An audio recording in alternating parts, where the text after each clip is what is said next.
मामाच्या घरी पोहोचायला थोड्याच मिनिटाचा वेळ आहे, पण हा पाऊस यायला लागलाय, जोरात येऊ नये म्हणजे झाले. नमस्कार मंडळी, क्षण दिवसाचा आवाज फक्त हर्षदाचा. घरातली सगळी कामं पटापटा आवरून बॅग बिग तयार करून आजी आणि मी निघालो होतो गावाला जायला.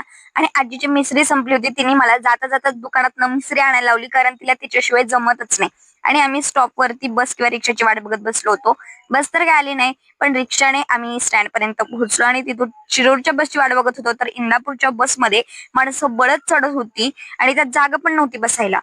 आम्हाला तर शिरूरची बस भेटली आणि बसायला जागा सुद्धा भेटली आणि आम्ही मस्तपैकी गावाकडे हा व्ह्यू एन्जॉय करत निघालो. आता प्रवासात आपल्या डोक्यात एवढाच विचार असतो, थोडा करिअरचा विचार, थोड्या जुन्या गोष्टी आणि आपल्या स्पेशल व्यक्तीची आठवण. आजी तर मस्तपैकी झोपून आली होती, पण मी कानात हेडफोन घातला होता, गाणे लावले होते आणि हा व्ह्यू एन्जॉय करत करत मामाच्या घरी येत होते.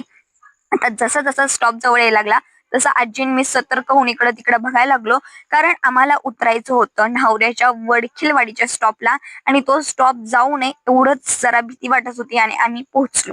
आपण बरोबर स्टॉपवर उतरलो. कसं वाटतंय तुला?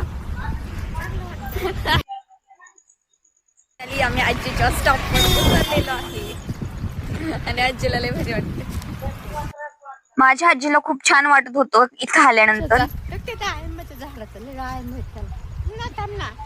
ही बघा, ही डाळिंब बघून माझी आजी एक्साइटेड झाली.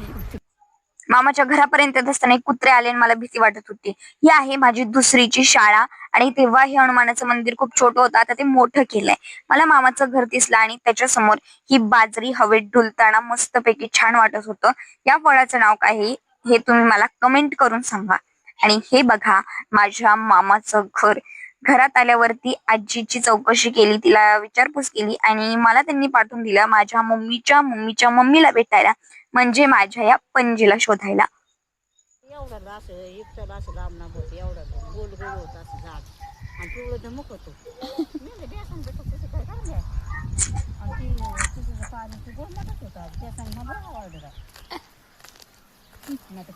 आजी नेमकी कोणत्या पदार्थाबद्दल बोलतीये हे तुम्हाला कळलं असेल तर मला पण सांगा.